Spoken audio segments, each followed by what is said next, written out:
Buying po ako ng 50 pesos na polymer. 500 pesos ko po bibilin. Tapos itong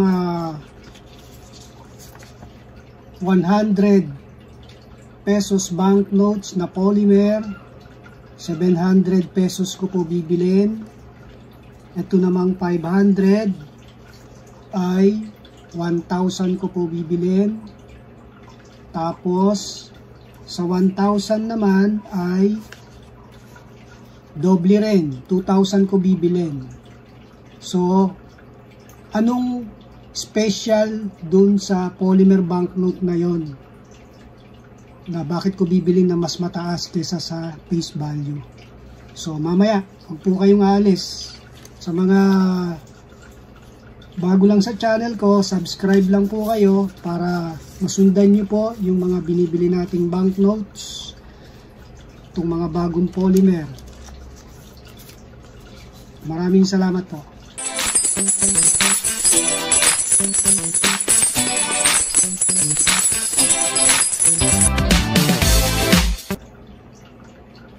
Hello guys, welcome back to Paper Coinage. Ngayon ang topic natin ay itong mga polymer na banknotes na nilabas ng BSP itong December lang na 2024. Okay, buying po ako ng ganitong polymer. Bibiling ko po ng 500 pesos. Ang serial number po ay solid number. So yun lang po, solid number po ang serial number. Ano po ba ibig sabihin ng solid number?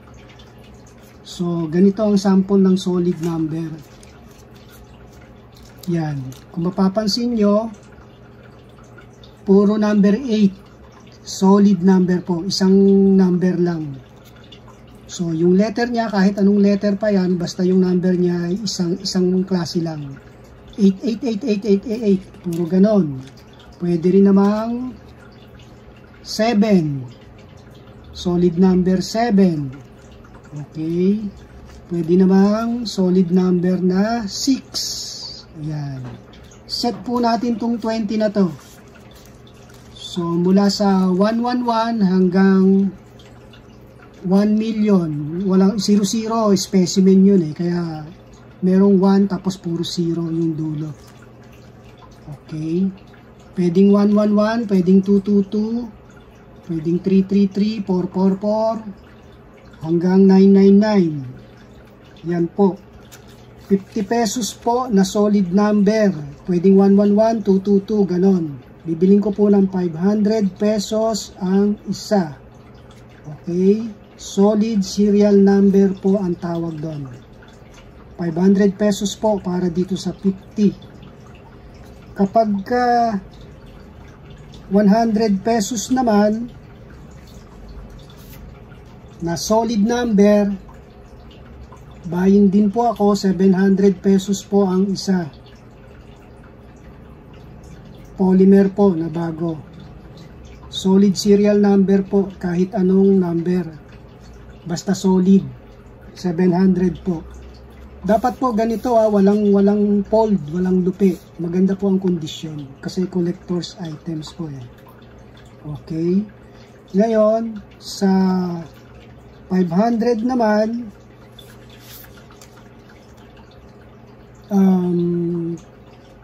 doble po, 1,000 pesos ang bibiling ko. Solid serial number po na 500 peso banknotes.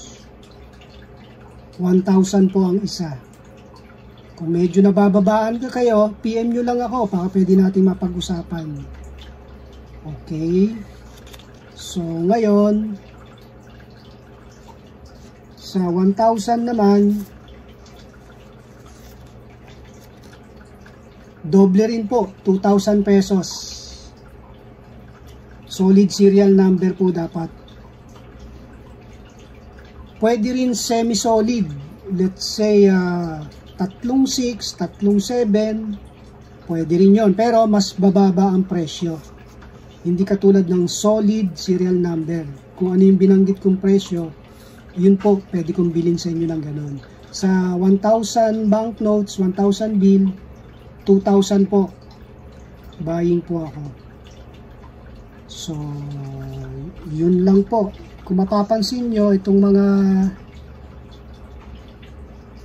mga bagong nilabas natin, nakalagay talaga dyan 2024. This year lang talaga. 2024, December lang itong mga nilabas. Puro bago lang po ito.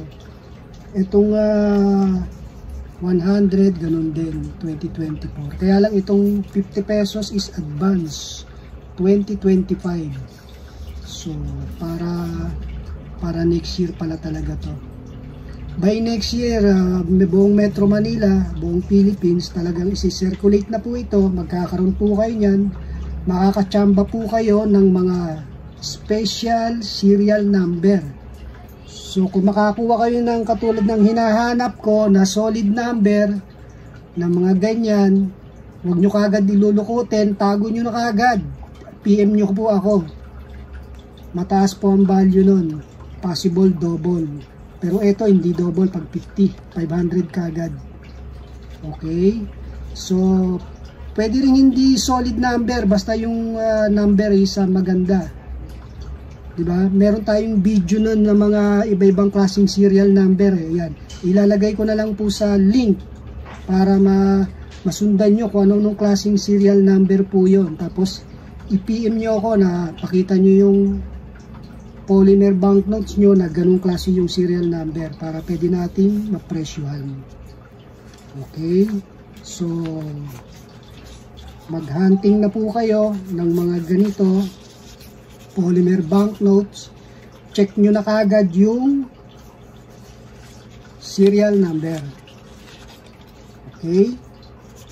Mas maganda kung yung solid serial number po. Kasi bago lang tong polymer, so wala pa tayong mga ganon. Kaya naghahanap po tayo at buying po tayo. So yun lang po. Maraming salamat po sa inyo. Bye-bye.